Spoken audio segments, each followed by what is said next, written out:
Anda masih bersama kami di Liputan 6 Siang Saudara, dan saatnya kami akan mengajak Anda untuk mengetahui bagaimana proses identifikasi yang dilakukan oleh tim DVI di Rumah Sakit Bayangkara Surabaya, Jawa Timur. Sudah ada rekan saya Priska Niken yang sudah siap dengan laporannya. Niken, silakan laporan Anda. Dharma, ini sudah memasuki hari ke-10 di mana proses identifikasi yang berlangsung di Rumah Sakit Bayangkara Surabaya ini masih terus berlanjut. Pagi ini kami melihat pemandangan ada sekitar lebih dari 200 personel DVI gabungan, baik yang berasal dari Polda Jatim, Mabes Polri maupun berasal dari 27 instansi lain, juga bantuan tim Disaster Victim Identification dari luar negeri. Ini yang ikut mengikuti upacara apel. Di dalam apel ini kami melihat ada pembagian tugas, juga pembagian shift dan pembagian kerja para tim DVI dari berbagai wilayah ini. Selain itu, Dharma, kami bisa memberitahukan bahwa tim DVI yang bekerja pada hari ini datang dari berbagai negara.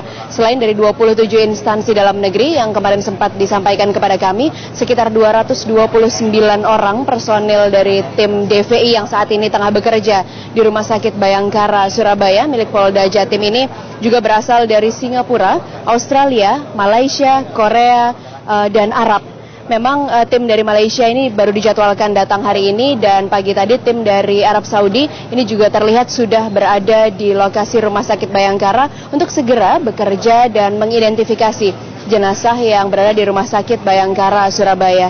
Secara total saat ini sudah ada 37 jenazah dengan rincian 13 jenazah diantaranya ini sudah teridentifikasi dan sudah diserahkan kembali kepada pihak keluarga. Sisanya masih ada 24 jenazah yang masih dalam proses identifikasi. Dari 24 jenazah, 21 diantaranya ini sudah selesai diperiksa postmortem atau visum terhadap jenazah, dan hari ini akan dilakukan rapat rekonsiliasi. Harapannya hari ini kami akan kembali mendapatkan informasi nama-nama jenazah yang telah teridentifikasi. Tadi kami juga bertemu dengan Direktur Eksekutif dari DVI Mabes Polri, Kombes Pol Anton Kastilani, yang sempat menyampaikan komposisi dari tim DVI yang bekerja dan bantuan dari mana saja yang datang. Memang datangnya bantuan dari luar negeri ini bukan berarti tim DVI dari Indonesia tidak bisa mengatasi identifikasi jenazah sendiri, namun lebih merupakan bagian dari empati rekan-rekan DVI atas musibah yang menimpa Indonesia secara umum. Dan ini adalah cuplikan wawancara kami dengan Kombes Pol Anton Kastilani. Oleh karena itu, ini merupakan bagian dari empati dari rekan-rekan kita di luar negeri yang dulu pernah sama-sama latihan bareng dengan kita untuk bisa ikut meringankan permasalahan yang kita hadapi di sini. Spesialisasi yang banyak. Spesialisasi yang mereka miliki ini mulai dari kedokteran forensik, DNA, sidik jari, termasuk yang untuk penanganan keluarga. Saudara, kami juga memiliki informasi yang datang dari Otorita Bandar Udara Juanda Surabaya, di mana pagi ini kami mendapatkan pernyataan dari Kepala Otoritas Bandar Udara Wilayah 3, Praminto Hadi, yang mengakui bahwa penerbangan AirAsia yang berangkat dari Surabaya menuju ke Singapura pada hari Minggu 28 Desember 2014 ini merupakan penerbangan ilegal alias tidak berizin. Meskipun sebelumnya Praminto pernah mengatakan bahwa penerbangan ini sebenarnya ada di dalam jadwal atau legal, namun kali ini Praminto meralat pernyataannya dan menyatakan bahwa proses investigasi mengenai penerbangan Indonesia AirAsia Surabaya ke Singapura ini masih dalam proses. Berikut adalah pernyataan dari Praminto Hadi. Hadi yang baru menjabat Kepala Otoritas Bandara Wilayah 3 sekitar 3 bulan tak banyak bicara ketika ditemui. Dia hanya membenarkan bahwa penerbangan AirAsia rute Surabaya-Singapura pada hari Minggu ilegal. Namun Praminto enggan dimintai komentar lebih lanjut. Jadi memang belum ada izinnya AirAsia itu. Dari pemerintah memang nggak ada izin ya. Benar-benar ilegal dari siapa? Izin terbang AirAsia KZ8501 dari Bandara Juanda, Sidoarjo, Jawa Timur ke Bandara Changi, Singapura pada hari Minggu kini menjadi bola panas. Kementerian Perhubungan menyatakan tak pernah mengeluarkan izin AirAsia untuk melayani rute Surabaya-Singapura pada hari Minggu. Izin hanya ada untuk hari Senin, Selasa, Kamis, dan Sabtu. Namun entah bagaimana AirAsia KZ8501 tetap bisa lepas landas dari Bandara Juanda Minggu 28 Desember lalu.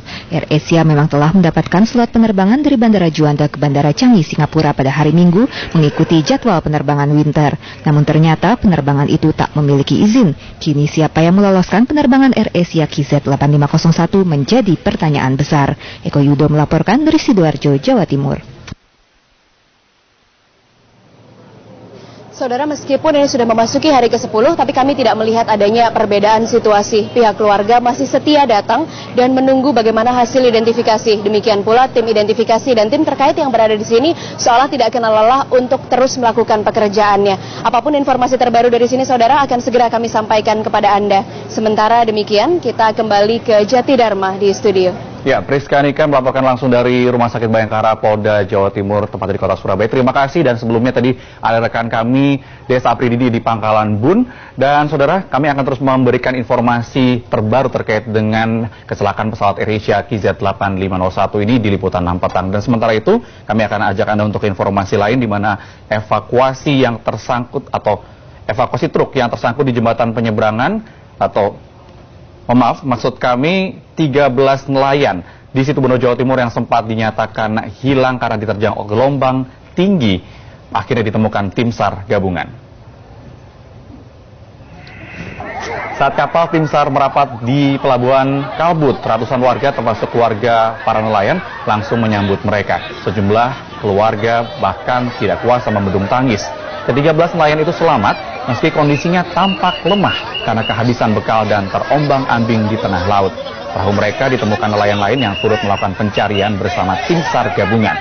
Perahu naas itu ditemukan terombang-ambing di perairan laut Pulau Sapudi di wilayah Kepulauan Madura. Sebelumnya, perahu nelayan bernama Arjuna dengan 13 ABK asal desa Tanjung Pecinan, Kecamatan Manggaran, dikabarkan hilang sejak Minggu sore kemarin.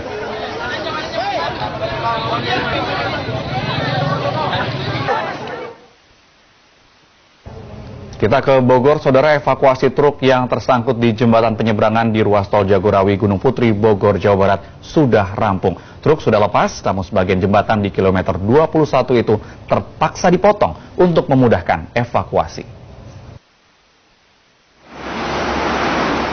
Beginilah kondisi jembatan penyeberangan orang JPO yang biasa digunakan warga Cikuda, Bojong Nangka, Gunung Putri, Bogor.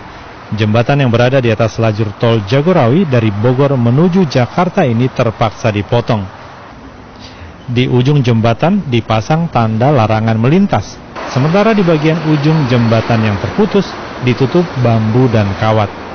Praktis, akses warga yang menghubungkan Cikuda Luar dan Cikuda Kulon biasanya mudah dan singkat, kini harus berputar arah dan jaraknya pun relatif jauh. Sebenarnya sih udah aman ya, soalnya kan bisa aja kalau misalnya anak kecil pada main ke atas takutnya dia jatuh gitu. Ya. Bahaya bang? Bahaya, sangat bahaya. Puluhan warga Cikuda, Bojong Nangka, Kecamatan Gunung Putri, Bogor berkerumun di tepi tol Jagorawi kilometer 21. Mereka melihat dari dekat pemandangan sebuah truk yang tersangkut di jembatan penyeberangan yang biasa mereka lalui.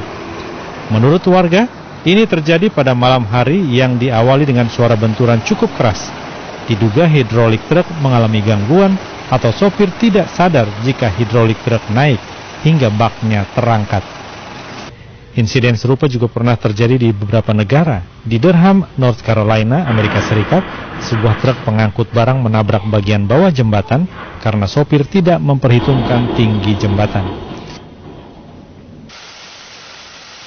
Insiden lain terjadi pada 25 Januari 2010 di Istanbul, Turki. Tuas hidrolik sebuah truk secara tidak sengaja terangkat saat melintas di bawah jembatan penyeberangan. Akibatnya jembatan roboh dan beberapa orang yang tengah melintas di jembatan penyeberangan ini menjadi korban. Nahyudi melaporkan dari Bogor, Jawa Barat. Saudara, warna-warni pelangi menggoda mata pengunjung Festival Es. Keindahannya akan kami sajikan usai pariwara di Liputan 6 siang.